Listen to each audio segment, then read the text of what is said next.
Okay guys, isa na muli mapagpalang umaga, tanghali, gabi po sa inyo lahat. Sana po ang lahat ay nasa mabuting kalagayan at ligtas po sa anumang kapahamakan. Sana po kayo dako ng mundo naroon. Ako po muli ang inyong lingkod, Maestro 21 TV. At sa ating video ngayong araw na ito mga kalingap, tayo muli po ay magbibigay ng ating bagong reaction.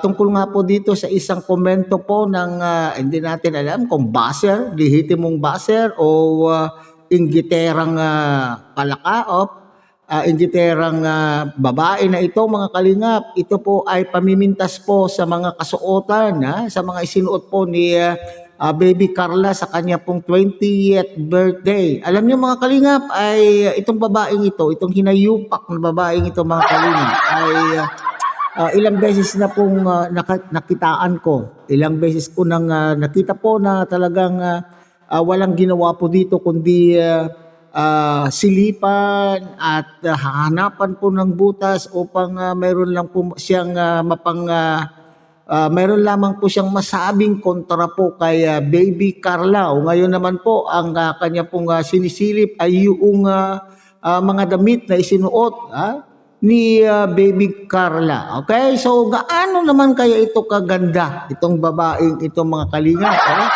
Kino-question niya mga kalingap itong hindi daw bumagay ang mga isinuot nitong si Baby Carla at tinawag pa po niyang immature. Immature nga ba ang tamang salita mga kalingap kung hindi akma yung iyong sinusuot?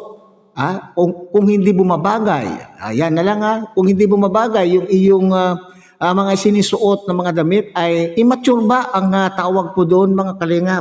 Hindi ba amateur? Para sa akin, immature ay something, it has something to do with your behavior. Okay? Pag sinabing immature ka ay para bagang ang isip mo ay mas mababa. Mababa ang level ng iyong kaisipan doon sa iyong edad. Yan, immature po yan.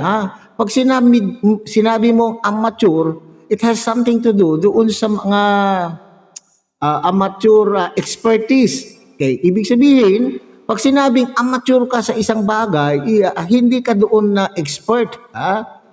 Hindi ka doon expert. Hindi ka kagaya yan. Pag sinabing amateur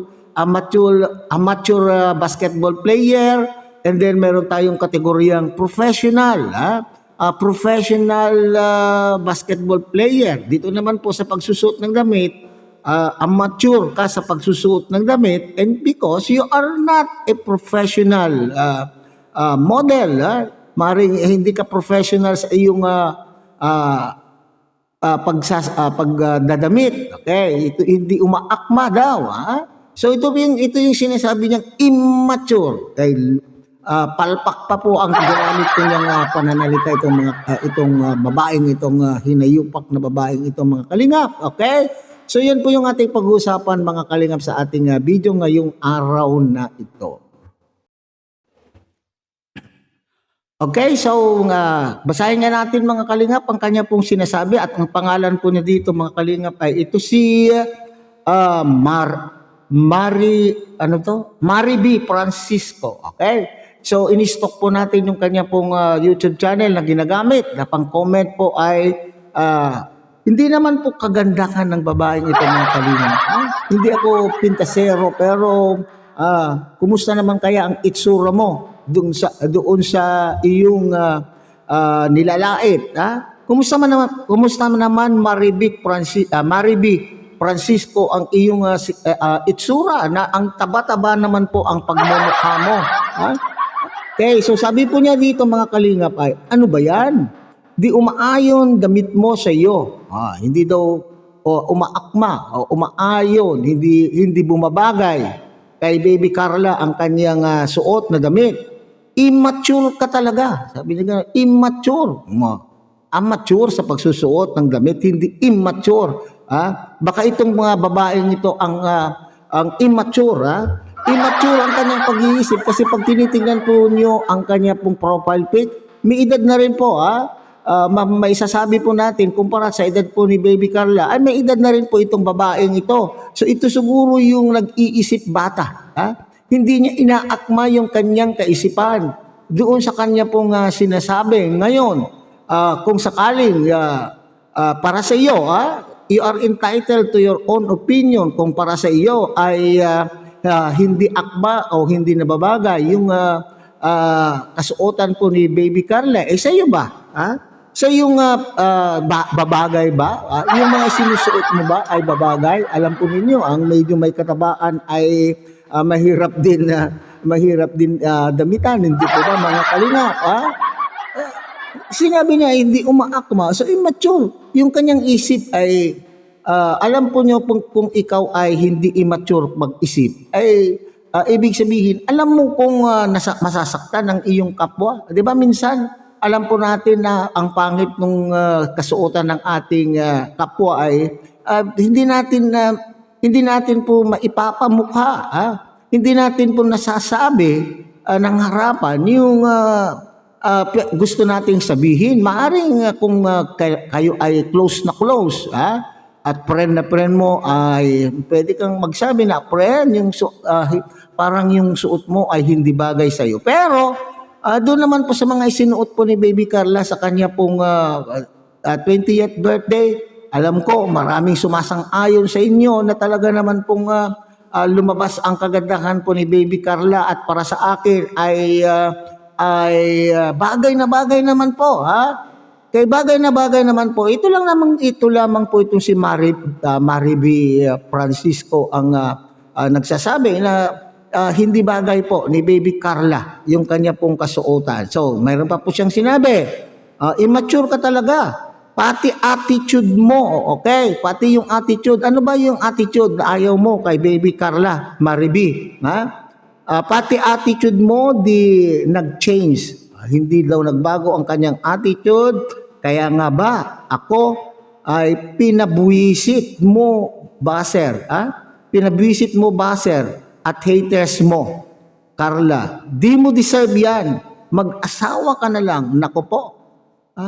Hindi daw deserve ni Baby Carla. At lalo daw pong ginalit niya ang kanya pong mga haters, mga baser. Mga lihitimong baser ito. Kaya po, lahat na lang po ng ikikilos po ni Baby Carla ay wala na po silang pwedeng sabihin. Right? Ito maliwanag mga kalingap na inggit po ito. Gusto lang po nilang pabagsakin ang isang Carla dahil po sa kanya pong na-achieve sa buhay, dahil po sa mga maraming tumutulong po sa kay Baby Carla.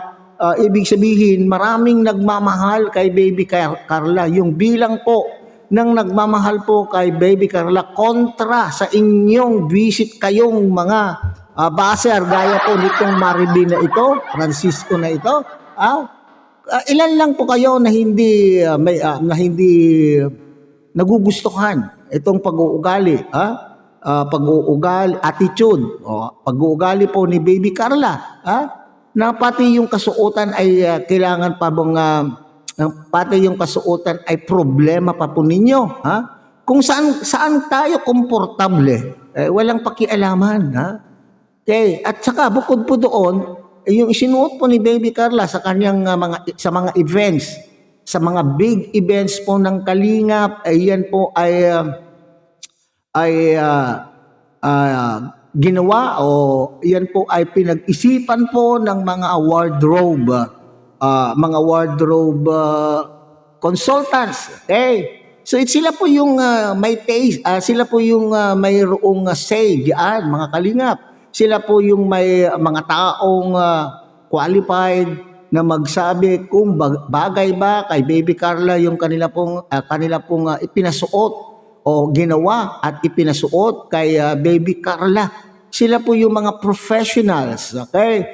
Professionals na alam po nila kung ano yung napabagay sa isang tao gaya po ni Baby Carla, kasi big event po ito ng Kalingap, So hindi lang basta-basta yung pinili po yan ni Baby Carla na isusuot, kundi ito ay dumaan din po sa mga masusing pagkilatis ng mga wardrobe professionals, okay? Or wardrobe consultants.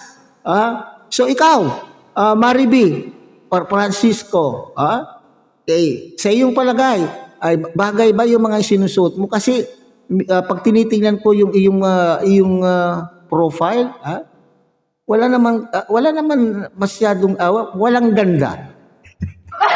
Kulang din sa ganda. Ako sabi ko, hindi ako pwedeng, sabi ko nga, ay ayaw kong mamintas sapagkat wala rin po akong itsura. Kulang din ako sa itsura. Kaya lamang ay iba itong si Mariby Francisco na hindi niya tinignan muna ang kaniyang itsura bago siya namintas.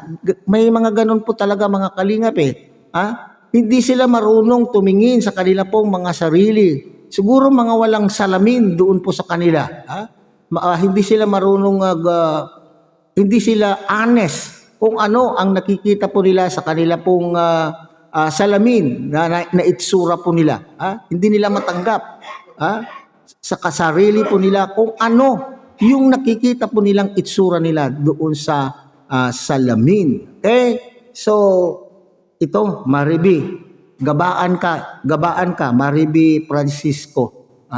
Isipin mo, sa edad mong yan, ganyan pa yung iniisip mo, ikaw ang immature, sa palagay ko, mayroon ka na rin pong anak dahil sa edad mo, sana inilagay mo sa lugar na ikaw kung ikaw ang magulang ni Baby Carla, ano kaya ang iyo pong nararamdaman kapag ang iyong anak ay nilalait, gaya ng ginagawa mo?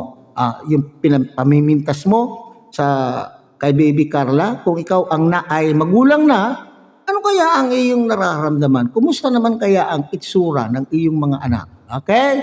So hanggang dito na lamang po tayo mga kalingap. Muli tangkilikin po natin Kuya Bal Santos Matubang, Ate Edna Vlog, Kalingap Rob. At syempre, sana po ay inyo rin pong tangkilikin ang munting channel na ito sa pamamagitan po ng pagbibigyan nyo po ng like, share, and subscribe. At tuloy, pindutin na rin po ang notification bell at nang sa ganoon, tayo pa rin po ay magkita-kita at magsama-sama sa susunod pa pong mga reaction videos na ating gagawin. Muli isang papagpalang umaga, tanghali, gabi po sa inyo lahat. Mabuhay po kayo at God bless everyone.